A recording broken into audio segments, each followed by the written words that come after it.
Na nossa aula de ciências naturais, nós vamos trabalhar as células, né? Todo ser vivo existe célula dentro dele, né?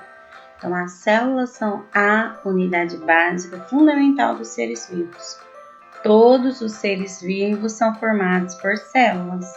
Elas são muito pequenas, geralmente microscópicas. O que significa microscópicas? Quer dizer que não dá para ser vista a olho nu. Você precisa de um microscópio, que é um aparelho que você coloca o olhinho lá naquela lente e você consegue ver o micro-organismo lá naquela lente que você está olhando. Porque se você tentar enxergar a olho nu, você não vê nada. E apresentam grande dificuldade de tamanho, formatos, funções e composições. Então, essa imagem aqui, ó, é meramente ilustrativa de como é uma célula, tá?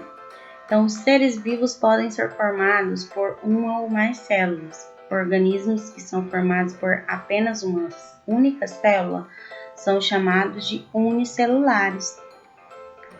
Unicelulares porque contém apenas uma célula, tá bom?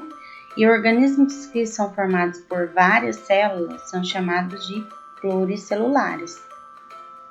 E aqui nós temos a imagem, apenas uma célula, né? Que é um paramécio. Existem diversos seres vivos formados por uma única célula. E somente ela desempenha todas as funções vitais. É o caso, por exemplo, de ameba, do paramécio, das bactérias e de algumas algas. Só seres vivos, animais, plantas, pessoas têm mais de uma célula, tá bom? Os seres humanos são formados por muitas células. Elas podem apresentar tamanhos, formas e funções diferentes.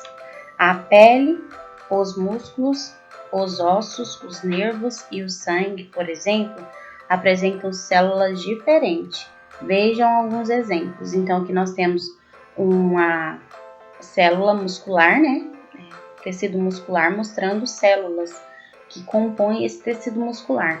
Então, encontra nos músculos, geralmente, apresentam formatos alongados, tem capacidade de se contrair e relaxar, possibilitando o movimento muscular.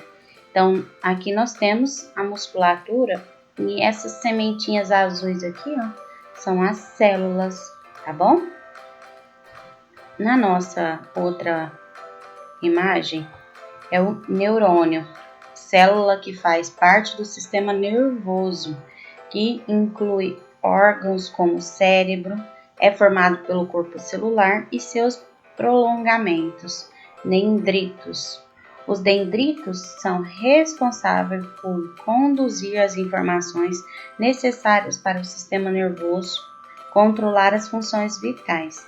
Então, essa célula aqui, ó, encontra-se lá no nosso cérebro, lá no neurônio, né, que é a célula que faz com que todas as informações cheguem e se adequem e adaptem às ideias necessárias, aos lugares necessários, que é fundamental, primordial para o nosso raciocínio, né?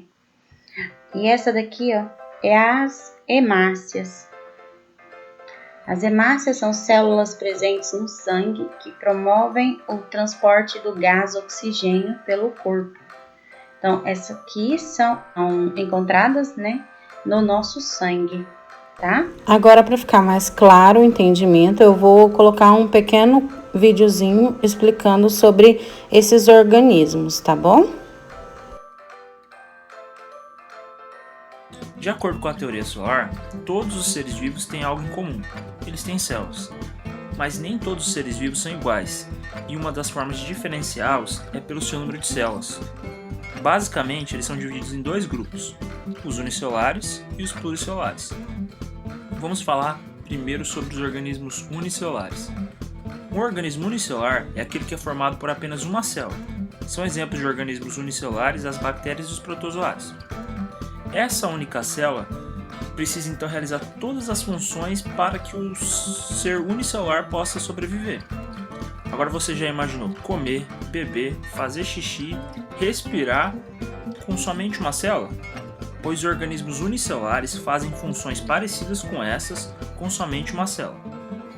Já os organismos pluricelulares, ou também chamados de multicelulares, são assim como nós, ou seja, eles têm várias células. Além de nós, seres humanos, também são organismos pluricelulares, as plantas, os fungos e os animais de maneira geral. E nós temos a perguntinha assim: qual é a unidade básica fundamental dos seres vivos? E aí, você sabe qual é? Se você não sabe, a tia vai te ajudar. O que a tia falou que todo ser vivo precisa fundamentalmente, tanto sendo unicelular quanto pluricelular? Das células. Então, a respostinha da número 1 é células, tá bom? E a número 2? Como é chamado os seres vivos que são formados por uma única célula? Cite exemplos. Então, nós temos lá em cima, né, falando quais são os que compõem apenas de uma célula, né? Nessa parte aqui, ó. Essa perguntinha eu vou deixar vocês responderem, porque tá muito fácil. A primeira eu respondi porque vocês ainda não entraram, não tiveram nenhum contato com essa parte do corpo humano, de trabalhar células, seres vivos, então por isso a tia ajudou. Então, na número 2, vocês vão lá naquele parágrafo onde a tia estava mostrando, sim, e vão responder aqui, tá bom? Grande beijo e até amanhã.